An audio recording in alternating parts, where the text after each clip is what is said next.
This is an excerpt from Don Rodriguez' Chronicles of Shadow Valley by Lord Dunsany, recorded for Love Stories Volume 1 by Michelle Fry, Baton Rouge, Louisiana, in August 2019. The 6th Chronicle, How He Sang to His Mandolin and What Came of His Singing. To set the scene, I will read from the last few paragraphs of the 5th Chronicle. Don Rodriguez hit his horse. The tired animal went forward, and he and Moreno rode slowly up the street. Donna Serafina of the Valley of Dawnlight had left the heat of the room that looked on the fields and into which the sun had all day been streaming, and had gone at sunset to sit in the balcony that looked along the street. Often she would do this at sunset, but she rather dreamed as she sat there than watched the street, for all that it had to show she knew without glancing. Evening after evening, as soon as winter was over, the neighbor would come from next door and stretch himself and yawn and sit on a chair by his doorway, and the neighbor from opposite would saunter across the way to him, and they would talk with eagerness of the sale of cattle, and sometimes, but more coldly, of the affairs of kings. She knew, but cared not to know, just when the two old men would begin their talk. She knew who owned every dog that stretched itself in the dust, until chilly winds blew in the dusk, and they rose up dissatisfied. She knew the affairs of that street like an old lesson taught drearily, and her thoughts went far away to vales of an imagination where they met with many another maiden fancy, and they all danced there together through the long twilight in spring. And then her mother would come and warn her that the evening grew cold, and Serafina would turn from the mystery of evening into the house and the candlelight. This was so, evening after evening, all through spring and summer, for 2 long years of her youth. And then, this evening, just as the two old neighbors began to discuss whether or not the subjugation of the entire world by Spain would be for its benefit, just as one of the dogs in the road was rising slowly to shake itself, neighbors and dogs all raised their heads to look, and there was Rodriguez riding down the street, and Moreno coming behind him. When Serafina saw this, she brought her eyes back from dreams, for she dreamed not so deeply but that the cloak and plume of Rodriguez found some place upon the boundaries of her daydream. When she saw the way he sat in his horse, and how he carried his head, she let her eyes flash for a little moment along the street from her balcony. And if some critical reader asks how she did it, I answer, "My good sir, I can't tell you, because I don't know." Or, "My dear lady, what a question to ask. And where she learned to do it, I cannot think, but nothing was easier." And then she smiled to think that she had done the very thing that her mother had warned her there was danger in doing. "Serafina," her mother said in that moment at the large window, "the evening grows cold. It might be dangerous to stay there longer." And Serafina entered the house as she had done at the coming of dusk on many an evening. Rodriguez missed as much as that flash of her eyes shot from below the darkness of her hair, as youth in its first glory and freedom misses. For at the point on the road called life, at which Rodriguez was then, one is high on a crag, above the promontories of watchmen, lower only than the peaks of the prophets from which to see such things. Yet it did not need youth to notice Serafina. Beggars had blessed her for the poise of her head. She turned that head a little as she went between the windows, till Rodriguez, gazing up to her, saw the fair shape of her neck, and almost in that moment the last of daylight died. The windows shut, and Rodriguez rode on with Moreno to find the forge that was kept by Fernandez the smith. And presently they came to the village forge, a cottage with huge high roof, whose beams were safe from sparks, and its fire was glowing redly in the moonlight through the wide door made for horses, although there seemed no work to be done, and a man with a swart mustache was piling more logs on.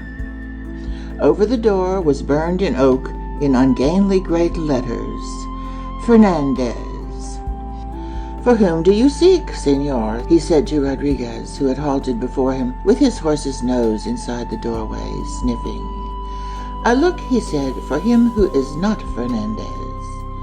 "I am he," said the man by the fire. Rodriguez questioned no further, but dismounted and bade Moreno to lead the horses in. "Farewell," he said to the smith that was not Fernandez, and with a pat for his horse he left it, having obtained a promise of oats. And so Rodriguez and Moreno went on foot again, Moreno elated in spite of fatigue and pain, rejoicing to feel the earth once more flat under the soles of his feet, Rodriguez a little humbled. And now we move on to the 6th Chronicle, how he sang to his mandolin, and what came of his singing. They walked back slowly in silence, up the street down which they had ridden. Earth darkened, the moon grew brighter, and Rodriguez, gazing at the pale golden disk, began to wonder who dwelt in the lunar valleys, and what message, if folks were there, they had for our peoples, and in what language such message could ever be, and how it could fare across the limpid remoteness that wafted light on the coasts of earth and lapped in silence on the lunar shores. As he wandered, he thought of his mandolin. "Moreno," he said, "buy bacon." Moreno's eyes brightened, for they were 45 miles from the hills on which they had last tasted bacon. He selected his house with a glance, and then he was gone.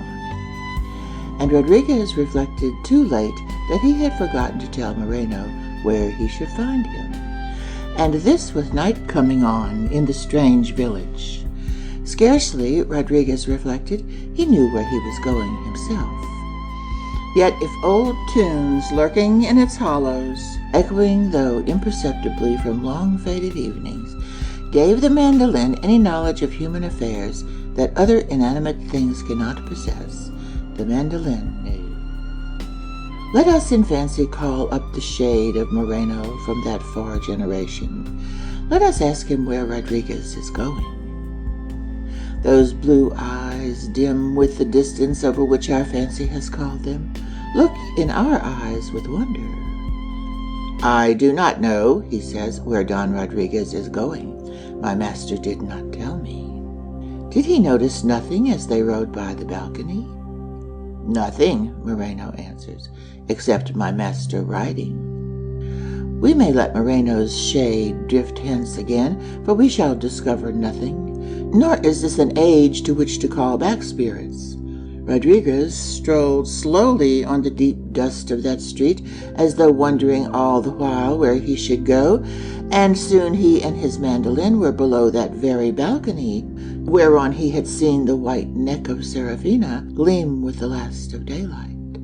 And now the spells of the moon charmed earth with their full power. The balcony was empty. How should it have been otherwise? And yet Rodriguez grieved, for between the vision that had drawn his footsteps and that bare balcony below shuttered windows was the difference between a haven sought over leagues of sea and sheer uncharted cliff.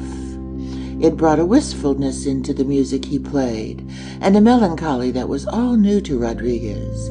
Yet often and often before had that mandolin sent up through evening, against unheeding space, that cry that man cannot utter. For the spirit of man needs a mandolin as a comrade to face the verdict of the chilly stars, as he needs a bulldog for more mundane things. Soon, out of the depth of that stout old mandolin, in which so many human sorrows had spun tunes out of themselves, as the spiders spin misty grey webs, till it was haunted with music, soon the old cry went up to the stars again, a thread of supplication spun of the matter which else were distilled in tears, beseeching it knew not what. And but that fate is deaf, all that man asks in music had been granted then. What sorrows had Rodriguez known in his life that he made so sad a melody? I know not. It was the mandolin. When the mandolin was made, it knew at once all the sorrows of man and all the old unnamed longings that none defines. It knew them as a dog knows the alliance that its forefathers made with man. A mandolin weeps the tears that its master cannot shed, or utters the prayers that are deeper than its master's lips can draw, as a dog will fight for his master with teeth that are longer than man's. And if the moonlight streamed on untroubled, and though fate was deaf, yet beauty of those fresh strains going starward from under his fingers touched at least the heart of Rodriguez, and gilded his dreams, and gave to his thoughts a mournful autumnal glory, until he sang all newly as he never had sung before, with limpid voice along the edge of tears, a love song old as the woods of his father's valleys, at whose edge he had heard it once drift through the evening. And as he played and sang with his young soul in the music, he fancied, and why not, if they care aught for our souls in heaven, he fancied the angels putting their hands each one on a star and leaning out of heaven through the constellations to listen. "A vile song, signor, and a vile tune with it," said a voice quite close. However much the words hurt his pride in his mandolin, Rodriguez recognized in the voice a hidalgo's accent, and he knew that it was an equal that now approached him in the moonlight, round a corner of the house with the balcony, and he knew that the request he courteously made would be as courteously granted. "Senor," he said, "I pray you to permit me to lean my mandolin against the wall securely before we speak of my song." "Most surely, senor," the stranger replied, "for there is no fault with the mandolin." "Senor," Rodriguez said, "I thank you profoundly." And he bowed to the gallant, whom he now perceived to be young, a youth tall and lithe like himself, one whom we might have chosen for these chronicles had we not found Rodriguez. Then Rodriguez stepped back a short way and placed his kerchief on the ground, and upon this he put his mandolin and leaned it against the wall. When the mandolin was safe from dust or accident, he approached the stranger and drew his sword. "Senor," he said, "we will now discuss music." "Right gladly, senor," said the young man, who now drew his sword also. There were no clouds, the moon was full, the evening promised well. Scarcely had the flash of thin rapiers crossing each other by moonlight begun to gleam in the street, when Moreno appeared beside them and stood there watching. He had bought his bacon and gone straight to the house with the balcony, for though he knew no Latin, he had not missed the silent greeting that had welcomed his master to that village, or failed to interpret the gist of the words that Rodriguez's dumb glance would have said. He stood there watching while each combatant stood his ground. And Rodriguez remembered all those passes and feints that he had had from his father, and which Sebastiani, a master of arms in Madrid, had taught in his father's youth, and some were famous, and some were little known. And all these passes, as he tried them one by one, his unknown antagonist parried. And for a moment Rodriguez feared that Moreno would see those passes in which he trusted foiled by that unknown sword. And then he reflected that Moreno knew nothing of the craft of the rapier, and with more content at that thought he parried thrusts that were strange to him. But something told Moreno that in this fight the stranger was master, and that along that pale blue, moonlit, unknown sword lurked a sure death for Rodriguez. He moved from his place of vantage and was soon lost in large shadows, while the rapiers played and blade rippled on blade with a sound as though death were gently sharpening his scythe in the dark. And now Rodriguez was giving ground, Now his antagonist pressed him. Thrusts that he believed invincible had failed. Now he parried wearily and had at once to parry again. The unknown pressed on, was upon him, was scattering his weakening parries. Drew back his rapier for a deadlier pass, learned in a secret school, in a hut on mountains he knew and practiced surely, and fell in a heap upon Rodriguez's feet, struck full on the back of the head by Moreno's frying pan. "Most vile knave!" shouted Rodriguez as he saw Moreno before him with his frying pan in his hand, and with something of the stupid expression that you see on the face of a dog that has done some foolish thing which it thinks will delight its master. "Master, I am your servant," said Moreno. "Vile, miserable knave!" replied Rodriguez. "Master," Moreno said plaintively, "shall I see to your comforts, your food, and not to your life?"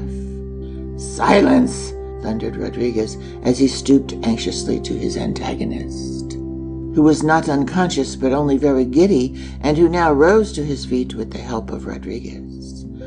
"Alas, Signor," said Rodriguez, "the foul knave is my servant. He shall be flogged, he shall be flayed, his vile flesh shall be cut off him. Does the hurt pain you, Signor? Sit and rest while I beat the knave, and then we will continue our meeting." And he ran to his kerchief on which rested his mandolin, and laid it upon the dust for the stranger. "No, no," said he, "my head clears again. It is nothing." "But rest, Signor, rest," said Rodriguez. "It is always well to rest before an encounter. Rest while I punish the knave."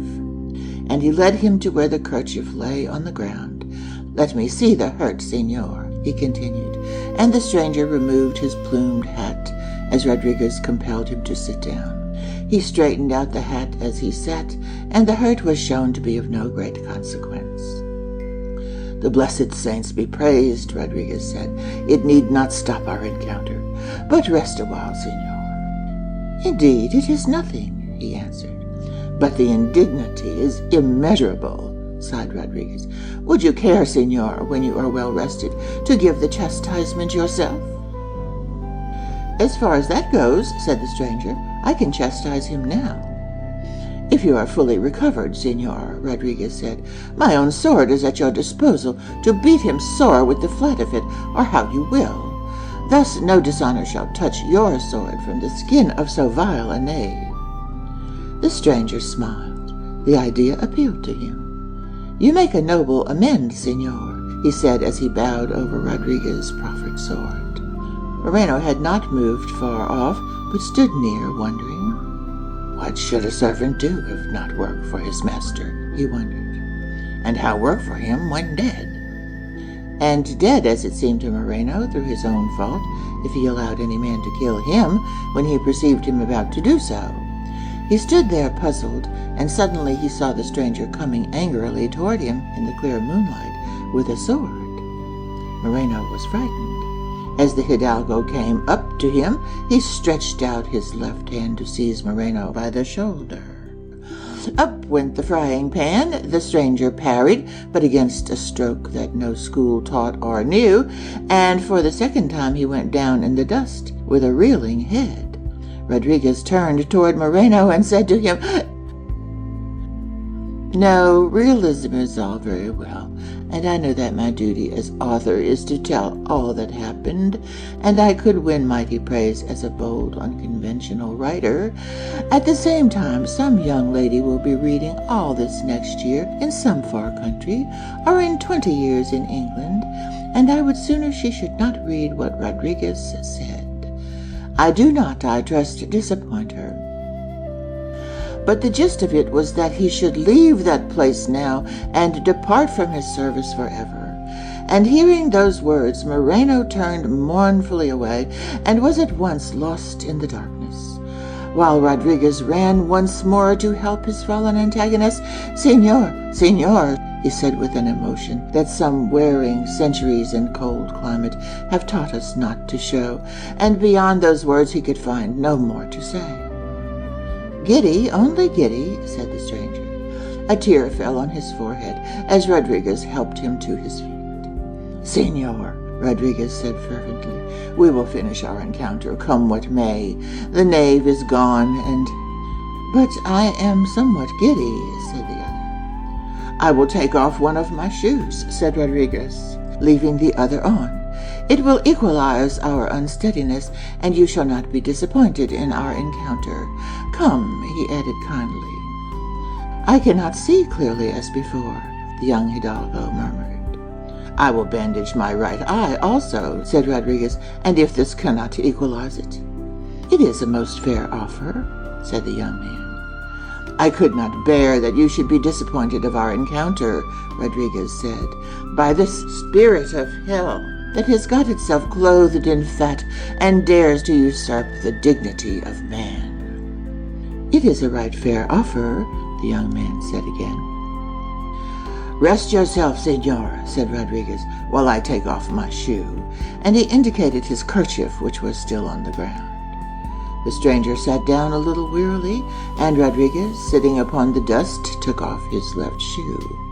And now he began to think a little wistfully of the face that had shone from the balcony, where all was dark now in black shadows, unlit by the moon.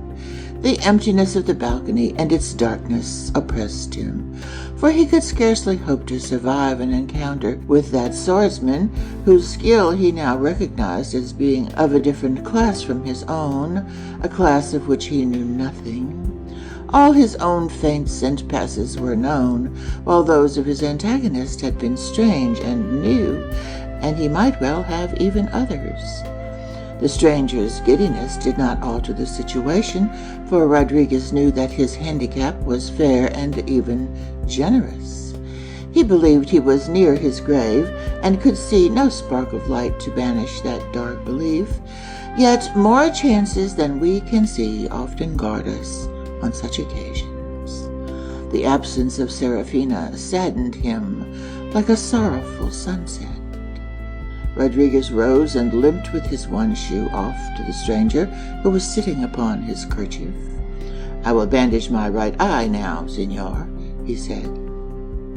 The young man rose and shook the dust from the kerchief and gave it to Rodriguez with a renewed expression of his gratitude at the fairness of the strange handicap. When Rodriguez had bandaged his eye, the stranger returned his sword to him, which he had held in his hand since his effort to beat Moreno, and drawing his own, stepped back a few paces from him. Rodriguez took one hopeless look at the balcony, saw it as empty and as black as ever. Then he faced his antagonist, waiting. "Bandage one eye indeed," muttered Moreno, as he stepped up behind the stranger and knocked him down for the third time with a blow over the head from his frying pan. The young hidalgo dropped silently. Rodriguez uttered one scream of anger and rushed at Moreno with his sword.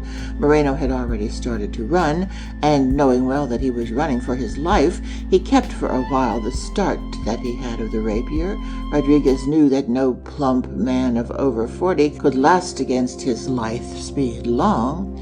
He saw Moreno clearly before him, then lost sight of him for a moment and ran confidently on, pursuing. He ran on, and at last he recognized that Moreno had slipped into the darkness, which lies always so near to the moonlight, and was not in front of him at all. So he returned to his fallen antagonist, and found him breathing heavily where he fell, scarcely conscious. The third stroke of the frying pan had done its work, surely. Rodriguez's fury died down only because it is difficult to feel two emotions at once. It died down as pity took its place, though every now and then it would suddenly flare and fall again. He returned his sword and lifted the young hidalgo and carried him to the door of the house under which they had fought. With one fist he beat on the door without putting the hurt man down, and continued to hit it until steps were heard and bolts began to grumble as though disturbed too early from their rusty sleep in stone sockets. The door of the house with the balcony was opened by a servant who, when he saw who it was that Rodriguez carried, fled into the house in alarm as one who runs with bad news. He carried one candle, and when he had disappeared with the streaming flame, Rodriguez found himself in a long hall, lit by the moonlight only, which was looking in through the small contorted panes of the upper part of a high window. Alone with echoes and shadows, Rodriguez carried the hurt man through the hall, who was muttering now as he came back to consciousness. And as he went, there came to Rodriguez thoughts between wonder and hope, for he had had no thought at all when he beat on the door, except to get shelter and help for the hurt man. At the end of the hall they came to an open door that led into a chamber, partly shining with moonlight. "In there," said the man that he carried. Rodriguez carried him in and laid him on a long couch at the end of the room. Large pictures of men in the blackness out of the moon's rays frowned at Rodriguez mysteriously. He could not see their faces in the dark, but he somehow knew they frowned. Two portraits that were clear in the moonlight eyed him with absolute apathy. So cold a welcome from that house's past generations boded no good for him from those that dwelt there today. Rodriguez knew that in carrying the hurt man there he helped at a Christian deed, and yet there was no putting the merits of the case against the omens that crowded the chamber, lurking along the edge of the moonlight and darkness, disappearing and reappearing till the gloom was heavy with portent. The omens knew. In a weak voice and few words the hurt man thanked him, but the apathetic faces seemed to say, "What of it?" And the frowning faces that he could not see still filled the darkness with anger. And then from the end of the chamber, dressed in white and all shining with moonlight, came Serafina. Rodriguez in awed silence watched her come. He saw her pass through the moonlight and grow dimmer, and glide to the moonlight again that streamed through another window. A great dim golden circle appeared at the far end of the chamber whence she had come, as the servant returned with his candle and held it high to give light for Donna Serafina. But that one flame seemed to make the darkness only blacker, and for any cheerfulness it brought to the gloom, it had better never have challenged those masses of darkness at all in that high chamber. Among the brooding portraits it seemed trivial, ephemeral, modern, ill able to cope with the power of ancient things, dead days, and forgotten voices, which make their home in the darkness, because the days that have usurped them have stolen the light of the sun. And there the man stood, holding his candle high, and the rays of the moon became more magical still beside that little mundane flickering thing. And Serafina was moving through the moonlight as though its rays were her sisters, which she met noiselessly and brightly upon some island, as it seemed to Rodriguez, beyond the coasts of earth. So quietly and so brightly did her slender figure move, and so aloof from him appeared her eyes. And there came on Rodriguez that feeling that some deride and that others explain away, the feeling of which romance is mainly made, and which is the aim and goal of all the earth. And his love for Serafina seemed to him not only to be an event in his life, but to have some part in veiled and shadowy destinies, and to have the blessing of most distant days. Gray beards seemed to look out of graves in forgotten places to wag approval. Hands seemed to beckon to him out of far future times, where faces were smiling quietly, and dreaming on further still. This vast approval that gave benediction to his heart's youthful fancy seemed to widen and widen, like the gold of a summer's evening, or the humming of bees in summer in endless rows of limes, until it became a part of the story of man. Spring days of his earliest memory seemed to have their part in it, as well as wonderful evenings of days that were yet to be, till his love of Serafina was one with the fate of the earth, and wandering far on their courses, he knew that the stars blessed it. But Serafina went up to the man on the couch with no look for Rodriguez. With no look for Rodriguez, she bent over the stricken hidalgo. He raised himself a little on one elbow. "It is nothing," he said, "Serafina." Still she bent over him. He laid his head down again, but now with open and undimmed eyes.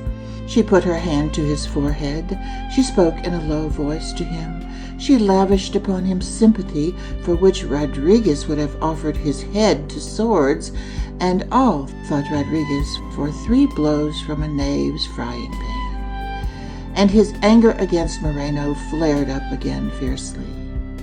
Then there came another thought to him out of the shadows where Serafina was standing all white, a figure of solace.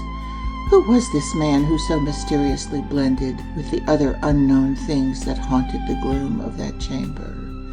Why had he fought him at night? What was he to Serafina? Thoughts crowded up to him from the interior of the darkness, somber and foreboding as the shadows that nursed them. He stood there, never daring to speak to Serafina, looking for permission to speak, such as a glance might give, and no glance came.